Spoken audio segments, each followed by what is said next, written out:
तो अब हम अपना नया चैप्टर शुरू कर रहे हैं, पार्टी सिस्टम इन इंडिया। देखिए, पार्टी सिस्टम जो चैप्टर है वो दो पार्ट्स में डिवाइडेड है। One is party system, second is Congress system. क्योंकि जो इंडिया में बहुत सारी पॉलिटिकल पार्टीज हैं उसमें हमें सबसे ज्यादा जिस पॉलिटिकल पार्टी के बारे में पढ़ना है वो कांग्रेस के बारे में पढ़ना है। डेमोक्रेटिक रिसर्जेंस का जो चैप्टर है, देखिए वास्तव में ये तीन chapters, parties and party system in India, democratic resurgence and trends in Indian politics, अगर आप इनको ध्यान से देखें तो ये भारत की आजादी से लेकर के और 2019 तक और उसके बाद जो पॉलिसीज हैं कुछ हद तक, लेकिन मेनली 2019 तक की पॉलिटिकल सिस्टम को एक्सप्लेन करते हैं। इन चैप्टर्स के माध्यम से आप 2019 तक की भारत को जान पाएंगे पॉलिटिकली, और इसके साथ साथ कुछ ऐसे पार्ट्स जो इकोनॉमी से जुड़े हुए भी हैं कुछ हद तक, कुछ कॉन्स्टिट्यूशनल केसेस भी देखने को हमें मिलेंगे। तो हम इस फर्स्ट पार्ट में डिस्कस करने वाले हैं पार्टी सिस्टम। देखिए, तीन चीजें यहां पर हमें देखनी है। सबसे पहले first, what is a political party? Please right it down, what is a political party. Second thing, if something is there, what are its functions? So what are the functions of political parties? Third thing, what are the types? What are the types of political parties? So write it down, what is a political party? So political party is a group of, please write it down, political party is a group of like-minded persons who come together to contest elections and form the government in order to get a share in power। कि सत्ता का उपभोग करने के लिए जब कुछ लोग संगठित हों और चुनाव लड़े, सरकार बनाए ताकि वो सत्ता का उपभोग कर सकें, भोग कर सकें, वो जो है एक राजनीतिक दल है।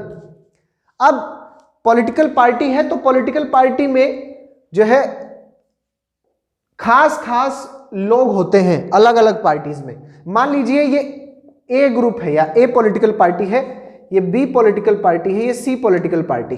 तो ए पॉलिटिकल पार्टी की आइडियोलॉजी, विचारधारा हो सकता है बी पॉलिटिकल पार्टी से अलग हो, सी पार्टी की जो है आइडियोलॉजी वो बिल्कुल अलग हो। तो अलग अलग आइडियोलॉजी भी हो सकती है, लेकिन लगभग ऐसा होगा कि ए पॉलिटिकल पार्टी के अंदर के सभी लोगों की आइडियोलॉजी सेम होगी, बी पॉलिटिकल पार्टी के अंदर के सभी लोगों की आइडियोलॉजी सेम होगी, सी के अंदर की सभी सेम होगी। अब फंक्शंस क्या है? देखिए, सबसे पहला फंक्शन तो यही आ गया, contest elections. So the first function is contest elections. Second function, form the government. और गवर्नमेंट बन जाती है तो क्या करेंगे? Make plans and policies. अब आप कहेंगे सर प्लान्स एंड पॉलिसीज तो सरकार बनाती है। हाँ, लेकिन सरकार भी तो राजनीतिक दल बनाते हैं, पॉलिटिकल पार्टीज ही तो सरकार बनाती हैं। और फिर जो निर्णय लिए जाते हैं वो किस पे लिए जाते हैं? वो इस आइडियोलॉजी के। मान लीजिए इसकी आइडियोलॉजी कहती है प्राइवेटाइजेशन, प्राइवेटाइजेशन को सपोर्ट करती है इस ए पार्टी की, और इस सी पार्टी के जो है वो सपोर्ट नहीं करती प्राइवेटाइजेशन को। तो जब सी पार्टी की सरकार बनेगी तो प्राइवेटाइजेशन कम होगा, ए पार्टी की सरकार बनेगी तो ज्यादा होगा। इसी तरह से अगर मान लीजिए नहीं बनती है तो क्या? तो जी अपोजिशन का role, play the role of opposition, कि विपक्ष में बैठ के लोगों की आवाज को उठाएंगे। Fifth, agenda, to set the agenda. Agenda set करते हैं डिस्कशन के लिए कि किस बारे में बात होगी। Sixth function, to address the plight of common people. आम जनता की आवाज को उठा करके, उनके दुखों को उठा करके आगे लाएंगे। खैर, कितना थ्योरेटिकल ये पॉइंट है, हमें पता है कि ऐसा बहुत कम देखने को मिलता है। What are its types? देखिए, पॉलिटिकल पार्टीज में लीडरशिप को लेकर के भी टाइप होते हैं। आपने वो तीन टाइप्स तो सीधे सीधे ही हैं। First is uniparty system, single party system, dominant party system इसको बोला जाता है। सेकंड इज बाई यानी कि two party system, and the third is multi party system. And what is the political system in India? Multi party system, multi party system. But leadership पे भी दो तरह की पॉलिटिकल पार्टीज हो सकती हैं. लीडरशिप में ए और बी दो अलग अलग हैं. लीडरशिप के बेसिस पे देखा जाए तो कुछ देशों में, जिसमें यूनाइटेड स्टेट्स आता है, उसमें पार्टी के कार्यकर्ता और पार्टी के सपोर्टर्स ये तय करते हैं कि कौन लीडर होगा. बी, जिसमें भारत आता है, उसमें पार्टी के शीर्ष पर बैठे नेता निर्धारित करते हैं, ये डिसीजन लेते हैं कि किसे लोग अब वोट देंगे, किसे जो है वो टिकट दिया जाए. यानी कि यहां ए में लोग चुनते हैं, बी में टॉप लीडर्स जो हैं उस पार्टी के वो चुनते हैं. ये डिफरेंस है. अब हम uni party system, bi party system और मल्टी पार्टी सिस्टम को जो है डिटेल में एक बार स्टडी करते हैं. अब हम देखते हैं यूनि पार्टी सिस्टम. देखिए यूनि पार्टी सिस्टम, इसको बोला जाता है single party system, one party system, and a different name is dominant party system. अब देखिएगा क्वेश्चन तीनों में से किसी भी नाम से आ जाए, मान लो describe the functions, describes the merit and demerits of dominant party system. और आप लोग देखें डोमिनेंट पार्टी सिस्टम, यार ये क्या हुआ? तो अब वो देखते हैं हम, ये डोमिनेंट पार्टी सिस्टम इसको क्यों बोला जाता है. आप तीन चीजों को देखेंगे फिर से. First thing is meaning. What is meaning? What do you mean by uniparty system? Second, merits, this is very important. Third, demerits.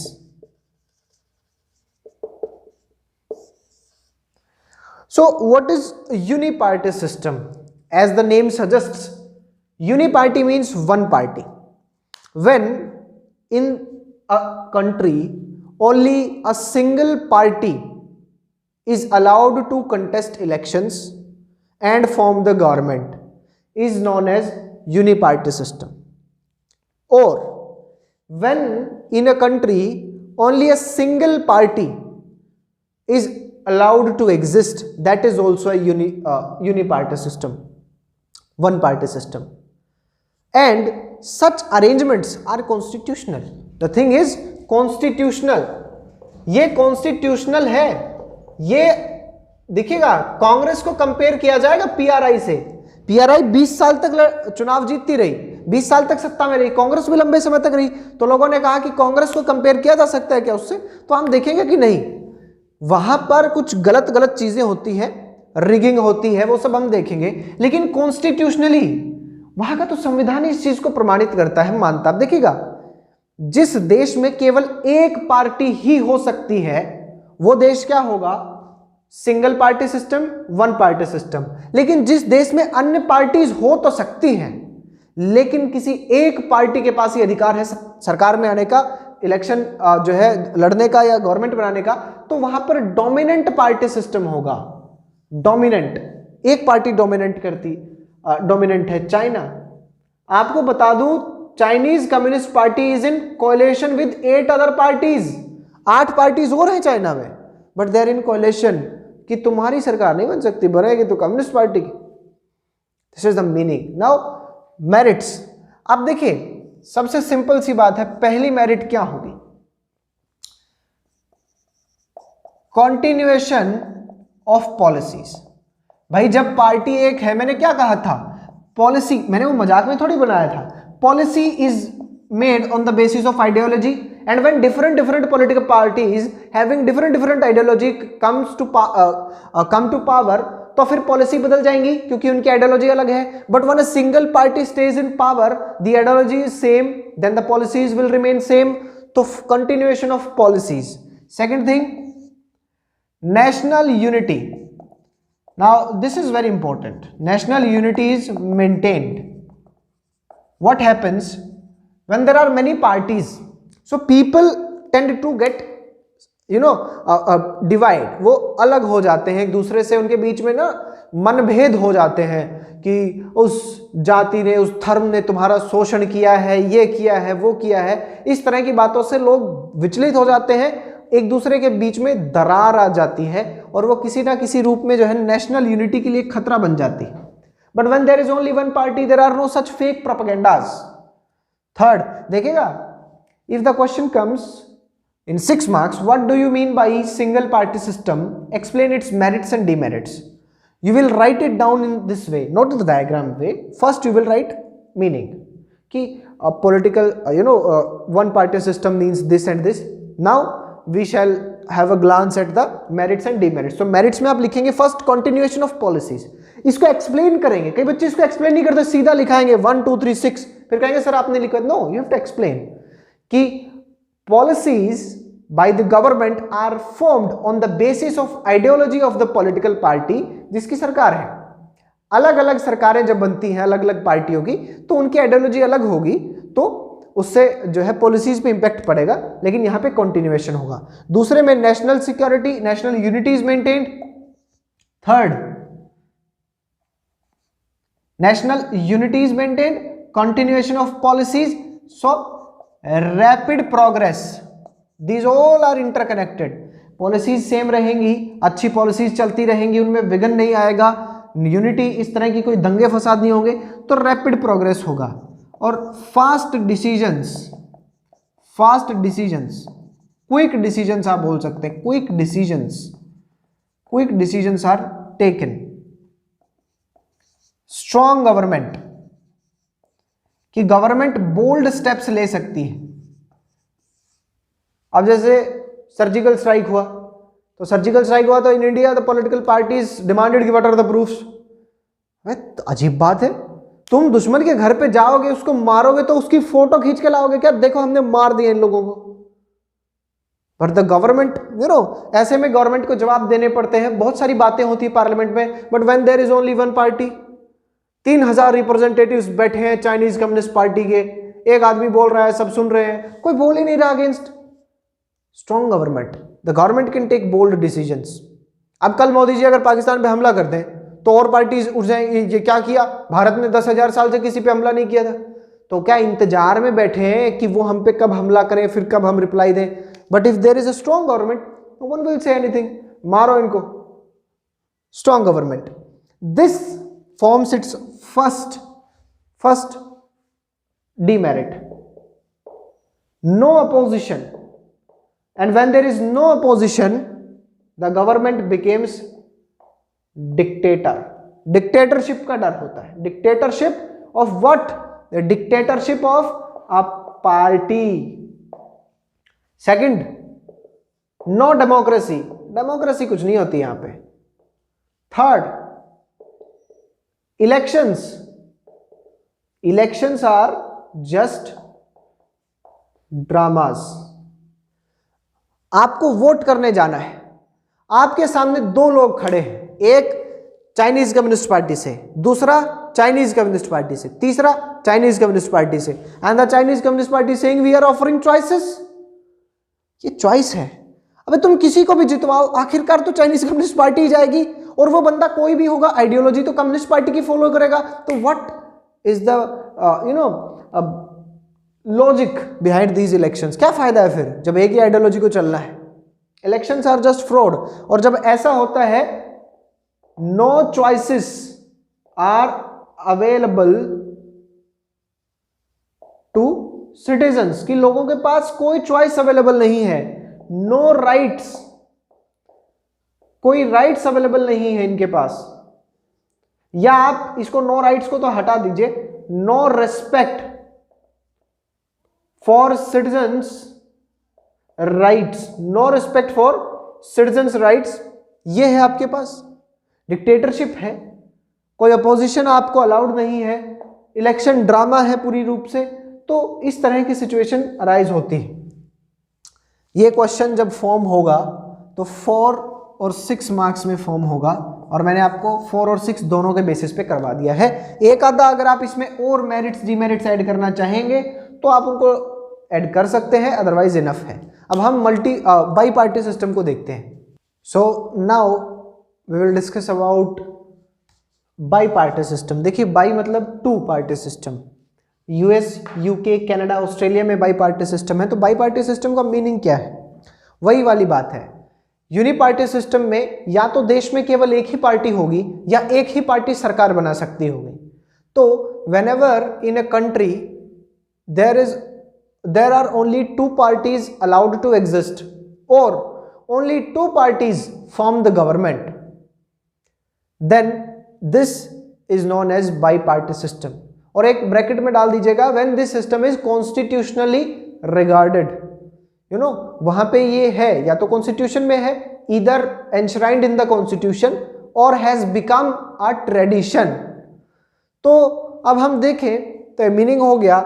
Merit की बात देखें तो देखिएगा, कंपैरेटिव लुक देखना है हमें। यूनिपार्टी सिस्टम की मुकाबले तो यहां चॉइसेस अवेलेबल हैं, इसकी मेरिट है, लेकिन डीमेरिट्स में आप देखेंगे तो पहली डीमेरिट भी यही है, लिमिटेड है भाई। वहां एक पार्टी थी, यहां बस दो पार्टियां हैं। यहां हमने मेरिट में इसकी मेरिट, इसकी अच्छाई जब बताई तो इससे खराब से कंपेयर करके बताई, और जब इसकी कमी बताई तो इससे अच्छी यानी कि मल्टी पार्टी सिस्टम से कंपेयर करके बताई। चेक एंड बैलेंस होता है क्योंकि अपोजिशन स्ट्रॉन्ग है। अब भाई 100 अगर बातें हैं 100 तो 51 और 49 ऐसे ही तो बनेगा। तो स्ट्रॉन्ग अपोजिशन है, आवाज उठाता है। अल्टरनेटिव गवर्नमेंट है। ब्रिटेन के अंदर एक सिस्टम है जिसको बोला जाता है shadow cabinet. Shadow cabinet, shadow cabinet क्या होती है कि जिस एक पार्टी की सरकार बनेगी, ब्रिटेन में बाई पार्टी सिस्टम है, जिस एक पार्टी की सरकार बनेगी उस एक पार्टी की कैबिनेट जैसे बनती है, सेम टू सेम दूसरी पार्टी जो अपोजिशन में बैठी है वो भी अपनी एक कैबिनेट बनाएगी। अर्थात जब दूसरी पार्टी सत्ता में आएगी तो वही लोग एज इट इज पोजीशन को जो है संभालेंगे। जैसे वहां पे प्रधानमंत्री है तो शैडो कैबिनेट में भी दूसरी अपोजिशन पार्टी ने भी अपना एक प्रधानमंत्री बनाया कि हम जब बनेंगे तब ये होगा। तो इस शैडो कैबिनेट का है। थर्ड, अल्टरनेटिव गवर्नमेंट इजी होती है कि जैसे ही आपको मौका मिला आपने सरकार बनाई, तो ये शैडो कैबिनेट का एक जो है इसमें थोड़ा सा रोल है। स्टेबल गवर्नमेंट है, गवर्नमेंट तो स्टेबल है। यहां एक अच्छी बात कहा, मल्टी पार्टी से निकाल के लाए। मल्टी पार्टी से इन्होंने क्या किया कि मल्टी पार्टी सिस्टम में सरकार गिर गई, कोalition, सरकार बनाने के लिए कोalition की जरूरत पड़ जाए। यहां कोalition कुछ नहीं है, या तो ये बनेंगे या ये बनेंगे, सिंपल। रिस्पॉन्सिबल गवर्नमेंट, ये अच्छी बात है यूनिपार्टी सिस्टम के अलावा यहां पे, क्योंकि लोगों की आवाज को उठाने वाली दूसरी पार्टी है, तो ये रिस्पॉन्सिबल है, जवाबदेह है कि अगर हमने अच्छा काम नहीं किया तो these people will remove us and give chance to the other one. Efficient administration, क्योंकि एडमिनिस्ट्रेटिव लैकुनास जो हैं, जो लैकुना है उनको निकालेगी वो दूसरी पार्टी और कहेगी कि ये देखिए आप यहाँ पार्लियामेंट में बड़ी बड़ी बातें कर रहे हैं, वहां आपके अधिकारी जो है खैनी, गुटखा, तंबाकू ये सब खा रहे हैं। तो एफिशिएंट एडमिनिस्ट्रेशन की सरकार अब उनको देखेगी कि इन सबको निलंबित कर दो। डीमेरिट्स, लिमिटेड चॉइस है। मल्टी पार्टी सिस्टम में 2 की जगह आपके पास 12 चॉइस होगी, बताओ 15 चॉइसेस होंगी, 50 चॉइसेस होंगी, लिमिटेड चॉइस है। And the nation is divided into 2 camps, 2 groups में है। And sometimes they become anti, एक दूसरे के खिलाफ हो जाते हैं पूरी तरह। तो नेशनल यूनिटी के ऊपर थोड़ा सा खतरा यहां आ जाता है। All opinions are not represented. भाई मान लो 2 पार्टीज हैं, 2 पार्टीज आर देयर, इस पार्टी ए की आइडियोलॉजी है, इस पार्टी बी की आइडियोलॉजी है, लेकिन कोई पार्टी सी भी एग्जिस्ट करती है जिसकी डिफरेंट आइडियोलॉजी है, लेकिन इसको तो कोई जगह नहीं मिली। तो सारे ओपिनियंस को रिप्रेजेंटेटिव यहां पे रिप्रेजेंट नहीं किया गया। रूलिंग पार्टी की मनमानी, क्योंकि यही से जोड़ेगा, स्टेबल गवर्नमेंट है, सरकार को किसी कोalition की जरूरत नहीं है, किसी घटक दल की जरूरत नहीं है, पूरा बहुमत है। तो टेरनी, कभी कभी वो अपनी मनमानी भी करते हैं कि अच्छा हमसे पंगा। Fear of not getting full majority, what happens कि नोटा को ज्यादा प्रेफरेंस दे दी जाए और ये दोनों 50-50 पे अटक जाए। अब सरकार किसकी, अब क्या टॉस करके बताएंगे? तो इस तरह की बात हो सकती।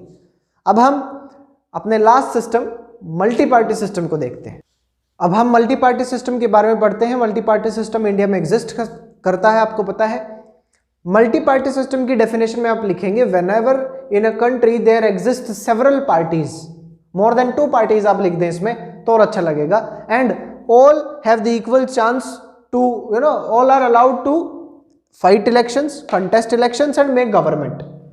मेरिट्स देखिएगा फिर से कंपैरेटिवली यहां पे क्या है, सभी ओपिनियंस को रिप्रेजेंट किया जाता है, यानी कि ए आइडियोलॉजी भी इलेक्शन लड़के आ सकती है, बी आइडियोलॉजी भी आ सकती है, सी आइडियोलॉजी भी आ सकती है, डी आइडियोलॉजी भी आ सकती है। यूनि पार्टी में सिर्फ ए आएगी, बाई पार्टी में ए और बी आएगी, लेकिन यहां पे सब आएगी। लेस पॉसिबिलिटी ऑफ टेरेनी, दोनों बातें, less possibility of tyranny by what, majority, and less possibility of tyranny by cabinet. ना तो सरकार मनमानी कर सकती है और ना मेजॉरिटी पॉपुलेशन, मेजॉरिटी जनसंख्या जो है वो, क्योंकि अब अल्टरनेट्स है, बहुत सारे लोग हैं आवाज उठाने के लिए। क्यों? एक और कारण है कि यही से ही कि government is responsible as well as accountable, two different things. Government is accountable to what, whom, people. लोगों के सामने उसको जवाब देना पड़ता है कि आपने क्या किया है, अपने इलेक्शन मैनिफेस्टो में आपने लिखा, उसके बाद आपने क्या पूरा किया, वो 5 साल बाद दिखता भी है। लेकिन रिस्पॉन्सिबल गवर्नमेंट का जो कॉन्सेप्ट है, वो रिस्पॉन्सिबल गवर्नमेंट का कॉन्सेप्ट इंडिया में है लोकसभा में।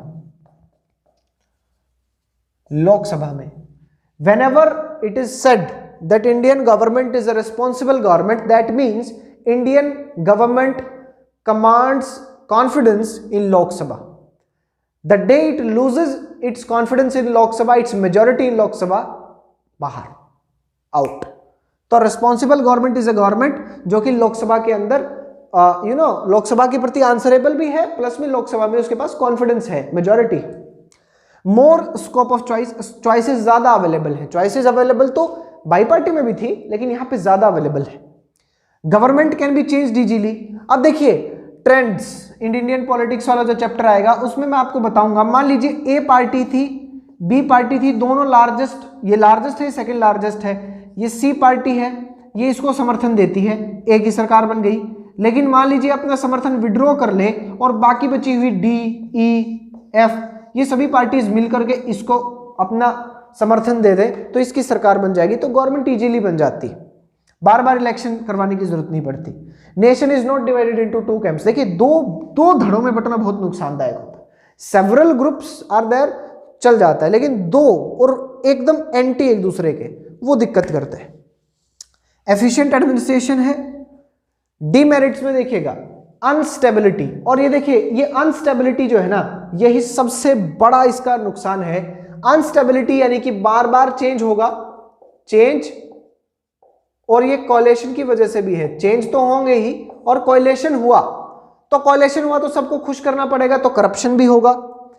पोजीशनिंग वीक होगी, प्राइम मिनिस्टर की पोजीशन, अगर प्राइम मिनिस्टर लीड करता है तो उसकी पोजीशन वीक होती है कोएलिशन में, वो सारे डिसीजन ऐसे नहीं ले पाता, उसको घटक दलों को खुश करना पड़ता है। लॉन्ग रन पॉलिसीज इस वजह से कम पॉसिबल है। Government is not the direct choice, very important line, please इसको जो है आप फर्स्ट नंबर पे रखें। Government is not the direct choice. आपने ए पार्टी को चुना, बी पार्टी को वोट किया, सी पार्टी को वोट किया, लेकिन डी पार्टी ने बाकी सभी लोगों की मदद से अपनी सरकार बना ली। या मान लीजिए जिस पार्टी को आपने वोट किया था, मान लीजिए ए पार्टी है, आप बी पार्टी को सत्ता में से हटाना चाहते थे, आपने ए को वोट किया था, ठीक है, लेकिन ये ए जो है एक ऐसी पार्टी से मिल गई जिस पार्टी के लिए ये खिलाफ बोलती थी, और फिर सरकार बना दी इसकी, सी की, गवर्नमेंट बन गई सी की। तो government is not the direct choice in this case. Defection, party बदल लेना, इलेक्शन के बाद, जीतने के बाद पार्टी बदल लेना, डिफेक्शन। हालांकि डिफेक्शन बहुत एक्सप्लेन कर दिया गया इसको बहुत डिटेल में, बट आप यहीं पे ही दल बदल को ही लिखेंगे, दल बदल, okay. Lack of responsibility, blames, coalition में तुम्हारी वजह से नहीं हुआ, हम तो करना चाह रहे थे, तुम्हारी वजह से नहीं हुआ। देखिए ये चैप्टर तो हाफ खत्म होता है। क्वेश्चन क्या आ सकता है कि बाई पार्टी सिस्टम में, या देखिए क्वेश्चन क्या हो सकता है कि इंडिया के अंदर मल्टी पार्टी सिस्टम को अपनाया गया है, क्या आपको लगता है कि भारत में यूनि पार्टी सिस्टम अगर होता तो भारत ने और अधिक प्रगति की होती? ऐसे में आपको देखिएगा इक्वल नहीं रहना है, प्रोपोर्शन 50-50 नहीं कि भाई अच्छा इसलिए है बुरा इसलिए नहीं, आपको मल्टी पार्टी सिस्टम को 70% ऊपर रखना है और 30% देना है यूनिपार्टी सिस्टम, कि there is no denying the fact that uniparty system has certain advantages. For example, first, वहां पे आपके पास लॉन्ग रन पॉलिसीज हैं, स्ट्रॉन्ग गवर्नमेंट है, लेस चांसेस ऑफ करप्शन है। However the multi party system offers a wide range of advantages over one uniparty system, जिसमें आप इसकी पूरी एडवांटेजेस लिखेंगे, पूरी advantages this, and you will say yes India is a multi party system country, और यहीं पे यही सूट करता है। हम इसके नेक्स्ट पार्ट में कांग्रेस सिस्टम को स्टडी करेंगे कि कांग्रेस सिस्टम क्या रहा है, और उसके बाद आने वाले पार्ट में हम बचे हुए चैप्टर्स को स्टडी करेंगे।